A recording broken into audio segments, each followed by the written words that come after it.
World's biggest astrology community in Tamil. Online Astro TV, வாழ்வின் வெளிச்சம். Online astro டிவியை கண்டு மகிழுங்கள். அனைவருக்கும் இனிய வணக்கங்கள். நான் உங்கள் ஆசான் வல்லரசு தினேஷ் ராஜா. ஆன்லைன் அஸ்ட்ரோ டிவி மற்றும் சஸ்டிக் சாஸ்திரா ஜோதிட ஆராய்ச்சி பயிற்சி மையத்தின் சார்பாக ஒவ்வொரு மாதமும் பார்த்திங்கன்னா ஆராய்ச்சி வகுப்பு வந்து நடத்திட்டுருக்கோம்.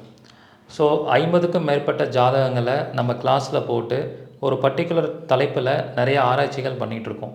அந்த வகையில் ஒவ்வொரு மாதமும் பார்த்திங்கன்னா ஒரு பர்டிகுலர் சண்டே அப்போ நம்ம விடிஆர் ஜாதக ஆராய்ச்சி வகுப்பு நடத்திட்டுருக்கோம்.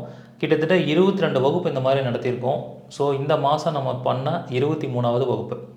இந்த வகுப்பு வந்து பார்த்திங்கன்னா ஜூலை 21, 2024 சண்டே அன்னைக்கு நடக்குது. காலையில் 10 மணிலேருந்து 1 மணி வரைக்கும். இந்த வகுப்பில் நம்ம எந்த விஷயத்தை பற்றி ஆராய்ச்சி பண்ண போகிறோம், எந்த விஷயத்தை பற்றி நிறைய ஜாதகங்கள் போட போகிறோன்னா குழந்தை பாக்கியம் அப்படிங்கிற விஷயம். இன்றைக்கி நிறைய பேருக்கு வந்து குழந்தை பாக்கியம் அப்படிங்கிற விஷயம் வந்து ஒரு பெரிய சேலஞ்சிங்காக இருக்குது. சில பேருக்கு ஈஸியாக கல்யாணம் ஆன உடனே அடுத்த 9வது மாதத்தில் குழந்தை பிறந்துடுது. சில பேருக்கு 10 வருஷம் ஆகுது, 20 வருஷம் ஆகுது. சில பேருக்கு குழந்தையே கிடைக்காம கூட போயிடுது.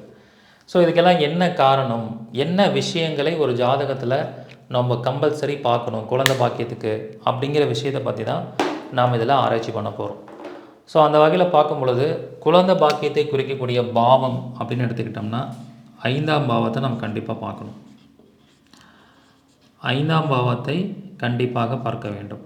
அதுக்கப்புறம் கிரகத்தில் பார்க்கும்போது குரு அந்த கிரகத்தை பார்க்கணும்.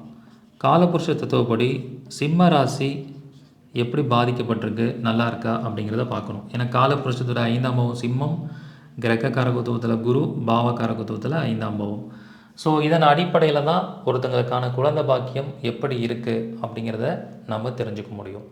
இதில் பார்த்திங்கன்னா மேக்சிமம் யாருக்கு வந்து குழந்தை பாக்கியம் சீக்கிரமாக கிடைச்சிருது அப்படின்னு பார்க்கும்போது 5ஆம் பாவம் வந்து வலிமையாக இருக்கிறவங்க, 5ஆம் பாவம் ஆட்சி உச்சமாக இருக்கிறவங்க, ஆட்சி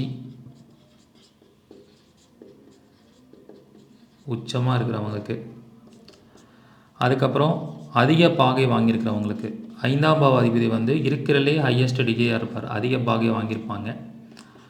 அதுக்கப்புறம் புஷ்கர நவம்ச பாதத்தில் அந்த நட்சத்திரம் அமைஞ்சிருக்கும். ஸோ இந்த மாதிரி அமைப்பில் இருக்கிறவங்களுக்கு என்ன நடக்குதுன்னா அவங்களுக்கு சீக்கிரமாக குழந்தை கிடைக்கக்கூடிய சூழல் வந்து ஏற்படுது. இந்த மாதிரி அமைப்பு இருக்கிறவங்களுக்கு குழந்தை பிறந்த உடனேவே லைஃப்பில் நிறைய யோகங்கள் கூட ஏற்படக்கூடிய அமைப்பு வந்து ஏற்படுது. ஸோ இப்போ ஒருத்தங்களுக்கு குழந்தை கிடைச்சிருது. சில பேருக்கு குழந்தை கிடைச்சும் குழந்தை பிறந்து இறந்து போகும், இல்லை அபாஷன் அந்த மாதிரி ஆகும். ஸோ அதை இந்த மாதிரி இருக்கிறவங்களுக்கு அப்படின்னு பார்க்கும்போது 5ஆம் அதிபதி 8ல் இருக்கிறவங்க, அல்லது 8ஆம் அதிபதி 5ல் இருக்கிறவங்க. ஸோ இந்த மாதிரி இருக்கிறவங்களுக்கு அபாஷன் ஆகுது, அல்லது குழந்தை பிறந்து இறந்து போகக்கூடிய சூழல் வந்து ஏற்படுது. இப்படி இருக்கிறவங்களுக்கு குழந்தை இறந்து போகாமையோ அபாஷன் ஆகாமையோ ஒரு குழந்தை கிடச்சிருச்சுன்னா அந்த குழந்தை வளர வளர அவங்க வாழ்க்கையில் நிறைய பிரச்சனைகளை சந்திக்கிறாங்க.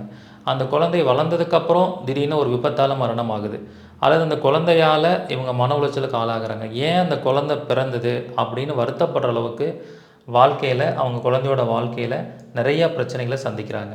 அப்போ ஒரு குழந்தை பாக்கியம் கிடைக்கிறது முக்கியம் இல்லை, குழந்தை கிடைச்சிரும், அதுக்கு இந்த அமைப்பு இருக்குது. ஆனால் அந்த குழந்தை கிடைச்சா நிரந்தரமாக நம்ம கூட பயணிக்குமா, அல்லது இந்த குழந்தை பிறந்ததுக்கப்புறம் நம்ம வாழ்க்கையில் நன்மை நடக்குமா, பொருளாதார முன்னேற்றம் ஏற்படுமா, அல்லது வீடு கட்ட முடியுமா, இந்த மாதிரி பல்வேறு விதமான யோகங்களை அந்த குழந்தை நமக்கு ஏற்படுத்தி கொடுக்குமாங்கிறத ஜாதகத்தில் பார்த்து சொல்ல முடியும். அந்த மாதிரி எல்லா விஷயங்களையும் நம்ம இந்த ஆராய்ச்சி வகுப்பில் ஈஸியாக நம்ம அனலைஸ் பண்ண போகிறோம். ஃபார் எக்ஸாம்பிள் பார்த்திங்கன்னா ஒருத்தங்களுக்கு 5ஆம் பாவத்திற்கும் அதுக்கப்புறம் 4ஆம் பாவத்துக்கும் தொடர்பு இருக்குது. இப்போ 5ஆம் அதிபதி 4ல், 4ஆம் அதிபதி 5ல் இருந்தால் குழந்தை பிறந்தோடனே வீடு கட்டக்கூடிய யோகங்கள் வந்து ஏற்படும்.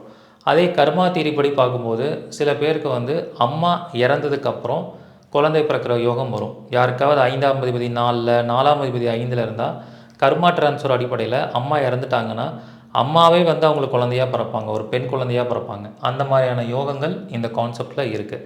ஸோ இதே சில பேருக்கு வந்து 5, 9 தொடர்பு இருக்கும்.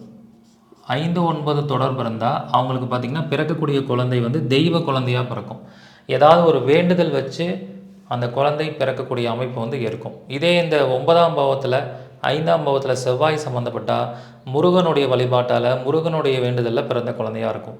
இப்படி ஒரு குழந்தை பாக்கியம் சம்மந்தப்பட்ட விஷயத்தில் A to Z என்னென்ன விஷயங்கள் நம்ம தெளிவாக தெரிஞ்சுக்கணுமோ அது அத்தனையும் இந்த ஆராய்ச்சி வகுப்பில் நாம் தெரிஞ்சுக்க போகிறோம். யாருக்கு வந்து குழந்தை டிலே ஆகுது, குழந்தை டிலே ஆகிறவங்க யார் அப்படின்னு சொல்லி பார்க்கும்போது அதில் நிறைய விஷயங்கள் இருக்குது. நான் சில ஹிண்ட்ஸ் மட்டும் இந்த வீடியோவில் உங்களுக்கு கொடுக்க போகிறேன். ஃபார் எக்ஸாம்பிள் இப்போ வந்து 5ஆம் பாவம் யாருக்காவது நீசமாக இருக்குது, 5ஆம் பாவம் வந்து நீசமாக இருக்கும். 5ஆம் பாவ அதிபதி வந்து நீசம். அப்போ 5ஆம் பாவ அதிபதி வந்து நீசமாக இருக்குது அப்படின்னா என்ன இருக்கும், அவங்களுக்கு குழந்தை கிடைக்கிறதுல தாமதமாகுது. அதுக்கப்புறம் 5ஆம் பாவ அதிபதி வெரி லோயஸ்ட் டிகிரியில் இருப்பாங்க. ஸோ லோயஸ்ட் டிகிரியில் இருக்கிறது ஃபார் எக்ஸாம்பிள் பார்த்திங்கன்னா 0.01 டிகிரியில் இருக்கிறது, 1.01 அல்லது 2 டிகிரியில் இருக்கிறது. ஸோ இந்த மாதிரி ஒரு லெஸ் தென் 5 டிகிரிக்குள்ளே இருந்தாலே அவங்களுக்கு குழந்தை பாக்கியம் தடையாகுது அல்லது குழந்தை பாக்கியம் டிலே ஆகக்கூடிய அமைப்புகளை ஏற்படுத்துது. ஸோ இந்த மாதிரி நிறைய ஜாதகத்தில் நம்ம பார்க்குறோம். ஸோ சில பேர் பார்த்திங்கன்னா மருத்துவத்துறையில் உதவியோட குழந்தை பெற்றுக்குவாங்க இயற்கை முறையில் இல்லாமல். அதுக்கு வந்து 5ஆம் பாவத்துக்கும் 12ஆம் பாவத்துக்கும் தொடர்பு இருந்தாலோ 5ஆம் பாவத்துக்கும் 6ஆம் பாவத்துக்கும் தொடர்பு இருந்தாலோ மருத்துவத்துறையால் IVF மெத்தட் மூலிமா குழந்தை பெற்றக்கூடிய அமைப்பு ஏற்படும். அது மட்டும் இல்லாமல் 5ஆம் பாவத்துக்கு ராகு கேது தொடர்பு. ராகு கேதுங்கிறது தான் செயற்கை முறையில் குழந்தை பெற்றுக்கொள்வது. அப்போ ராகு கேது தொடர்பு இருந்தாலும் அவங்களுக்கு செயற்கை முறையில் குழந்தை அமையக்கூடிய வாய்ப்புகள் இருக்குது. ஸோ இந்த மாதிரியான விஷயங்களை நாம் அந்த கிளாஸில் பார்க்க போகிறோம். அதுக்கான பரிகாரங்களையும் நான் கொடுக்க போகிறேன். அதுக்கு எந்த மாதிரி கோயிலுக்கு போகணும், என்ன மாதிரி தான தர்மங்கள் பண்ணணும் அப்படிங்கிறதையும் அந்த கிளாஸில் கொடுப்பேன். இதில் நிறையா ஜாதகங்களை நம்ம ரூல்ஸ் படிக்கிறோன்னா அந்த ரூல்ஸ் கரெக்டாக வேலை செய்தான்னு நிறையா ஜாதகங்களை வந்து போட்டு பார்ப்போம். அந்த மாதிரி நிறைய விஷயங்கள் இந்த வகுப்பில் இருக்கும். இன்னொன்று நிறையா பேருக்கு ஒரு கேள்வி என்ன அப்படின்னா, அந்த குழந்தை அப்படிங்கிற அமைப்பு வந்து எந்த மாதிரி ஜென்டராக இருக்கும், ஆண் குழந்தையாக இருக்குமா பெண் குழந்தையாக இருக்குமான்னு நம்ம ஜாதகத்தில் கேட்பாங்க. ஸோ இந்த ஆண் குழந்தை பெண் குழந்தை கண்டுபிடிக்க முடியுமான்னு பார்க்கும்போது அதுக்கு சில பர்டிகுலர் ரூல்ஸ் இருக்குது. அந்த ரூல்ஸ் மூலிமா நம்ம என்ன பண்ண முடியும்னா ஆண் குழந்தையா பெண் குழந்தையா அப்படிங்கிறத நம்ம பார்க்க முடியும். ஃபார் எக்ஸாம்பிள் அந்த ரூல்ஸில் பார்த்தோம்னா 5ஆம் அதிபதி ஆண் கிரகமாக இருப்பது, 5ஆம் அதிபதி ஆண் கிரகமாக அல்லது பெண் கிரகமாக. அதுக்கப்புறம் 5ஆம் அதிபதி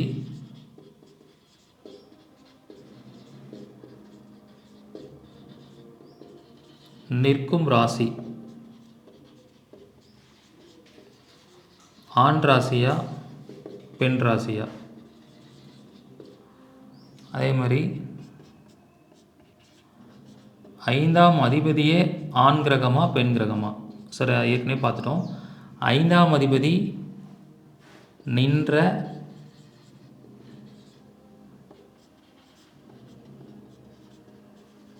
நட்சத்திர அதிபதி.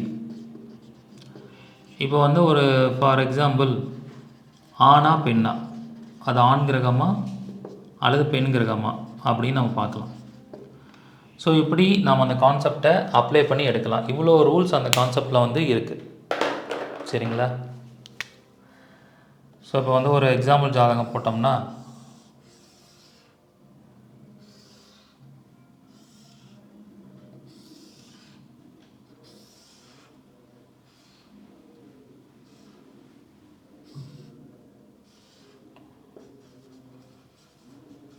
எக்ஸாம்பிள் ஜாதகம் இப்போ சிம்ம லக்னம் அப்படின்னு எடுத்துக்கோங்க. 5ஆம் அதிபதி குரு. அப்போ 5ஆம் அதிபதி ஆண் கிரகமாக வருது. குருனா ஆண் கிரகம். ஸோ அதுக்கப்புறம் 5ஆம் அதிபதி போய் நிற்கக்கூடிய நட்சத்திரம் நிற்கக்கூடிய ராசி பார்த்திங்கன்னா கும்பத்தில் போய் நிற்கிது. அப்போ 5ஆம் அதிபதியே ஆண் கிரகமாக வருவார். அவர் போய் நிற்கிறதும் ஆண் ராசியான கும்பத்தில் நிற்கிது. அது வாங்கியிருக்கிற நட்சத்திரம் அப்படின்னு சொல்லி பார்த்திங்கன்னா இங்கே எகைன் பூரட்டாதி நட்சத்திரத்தில் நிற்கிது. அப்போ பூரட்டாதி என்ன, குருவோடைய நட்சத்திரம், அது எகைன் ஆணாக வருது. ஸோ இந்த மாதிரி எல்லாமே ஆணாக வரும்போது ஆண் குழந்தை பிறக்குது, இப்படி எல்லாமே பெண்ணாக வரும்போது பெண் குழந்தை பிறக்குது. இந்த மாதிரி இந்த 3 ரூல் மட்டும் சொல்லியிருக்கேன், இன்னும் நிறையா ரூல்ஸ் இருக்குது. இதை நம்ம அந்த வகுப்பில் பார்க்க போகிறோம். அந்த மாதிரி ஆண் குழந்தை பெண் குழந்தை இருக்கிறவங்க இந்த வகுப்பில் கலந்துக்கும் போது அவங்க ஜாதகத்தை போட்டு எந்த ரூல் பர்ஃபெக்டாக வேலை செய்யுதுங்கிறத நம்ம ஆராய்ச்சி பண்ண போகிறோம். ஏன்னா இது முழுக்க ஒரு ஆராய்ச்சி வகுப்பு. நிறைய ரிசர்ச் பண்ணுறதுக்காக தான் இந்த மாதிரி வகுப்பில் கண்டக்ட் பண்ணிகிட்ருக்கோம். கிட்டத்தட்ட 22 டாபிக்ஸ் கவர் பண்ணியிருக்கோம். இந்த மாதம் நடத்துகிறது 23வது டாபிக். இதில் பரிகாரங்களும் கொடுக்க போகிறேன். ஒரு குழந்தை பிறக்காமல் இருக்குன்னா அவங்க எந்த மாதிரியான கர்மாவை சுமந்திருக்கிறனால குழந்தை பிறக்காமல் இருக்குது. பொதுவாக ஒரு ஜாதகத்தில் ஒரு கிரகம் கெட்டு போயிருக்கனாலே அந்த கிரக காரகத்துவத்தில் ஏதாவது பாவம் செஞ்சுருக்காங்கன்னு அர்த்தம். இப்போ குரு கெட்டு போயிருந்ததுன்னா என்ன நடக்கும் அப்படின்னு பார்க்கும்போது, போன ஜென்மத்தில் குழந்தைய ஒழுங்காக வளர்த்தாமல் விட்டுருப்பாங்க, குழந்தைய ஒழுங்காக சீரமைக்காமல் விட்டுருப்பாங்க, அல்லது ஒழுங்காக ஒருத்தங்களுக்கு சொல்லி கொடுக்காம விட்டுருப்பாங்க, தப்பாக வழிகாட்டியிருப்பாங்க, அல்லது தப்பாக ஒருத்தங்களுக்கு சொல்லி கொடுத்துருப்பாங்க. இந்த மாதிரி பாவங்கள் செஞ்சுருந்தால் அவங்களுக்கு இந்த காலகட்டத்தில் குரு கெட்டு போயிருக்கும். அப்போ குழந்தை பாக்கியத்தில் பிரச்சனை வரும். அல்லது சில பேர் குரு சம்பந்தமான புண்ணியமே பண்ணியிருக்க மாட்டாங்க. குரு அப்படிங்கிறது தான் பணம். நம்ம சம்பாதிக்கிற பணத்தில் தான தர்மமே பண்ணியிருக்க மாட்டாங்க.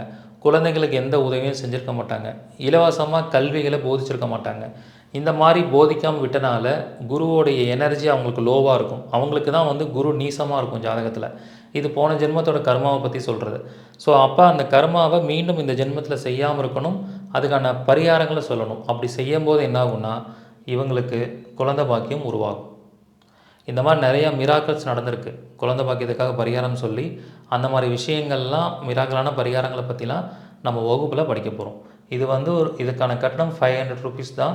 நம்ம கிளாஸ்லேயே ரொம்ப மினிமம் கட்டணமாக நடத்தக்கூடிய வகுப்பு இந்த ஒரு வகுப்பு தான், ஆராய்ச்சி வகுப்பு. ஸோ விருப்பம் இருக்கிறவங்க இந்த வகுப்பில் கலந்துக்கோங்க. குழந்தை பாக்கியத்தை பற்றிய முழு விவரங்கள், குழந்தை ஆணாக இருக்குமா பெண்ணாக இருக்குமா, குழந்தை பிறந்தால் நீண்ட ஆயுளோடு இருக்குமா, குழந்தை பிறக்கிறனால நமக்கு யோகம் இருக்குமா இல்லை பிரச்சனை வருமா, அந்த குழந்தையை தத்து கொடுத்து வாங்கணுமா, இந்த மாதிரி ஏகப்பட்ட இன்ஃபர்மேஷன்ஸ் எல்லாத்தையுமே இந்த வகுப்பில் நான் கொடுக்க போகிறேன்.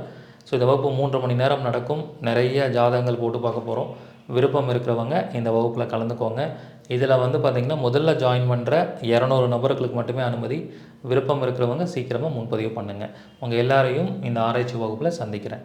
நன்றி, வணக்கம், வாழ்க வளமுடன். சஷ்டிக் சாஸ்திரா ஜோதிட ஆராய்ச்சி அண்ட் பயிற்சி மையம் பெருமையுடன் வழங்கும் நிறுவனர் மற்றும் கர்மா DNA மருத்துவம் அண்ட் வாழ்வியல் பரிகார ஜோதிடர் உயர்திரு குருஜி வல்லரசு தினேஷ் ராஜா அவர்கள் நடத்தும் குழந்தை பாக்கியம், ஆண் வாரிசா பெண் வாரிசா, VDR ஜோதிட ஆராய்ச்சி வகுப்பு ASH23 ஜூம் நேர்காணல் பிரதி மாதம் 3வது ஞாயிற்றுக்கிழமை, இந்த மாதம் மட்டும் சனிக்கிழமை.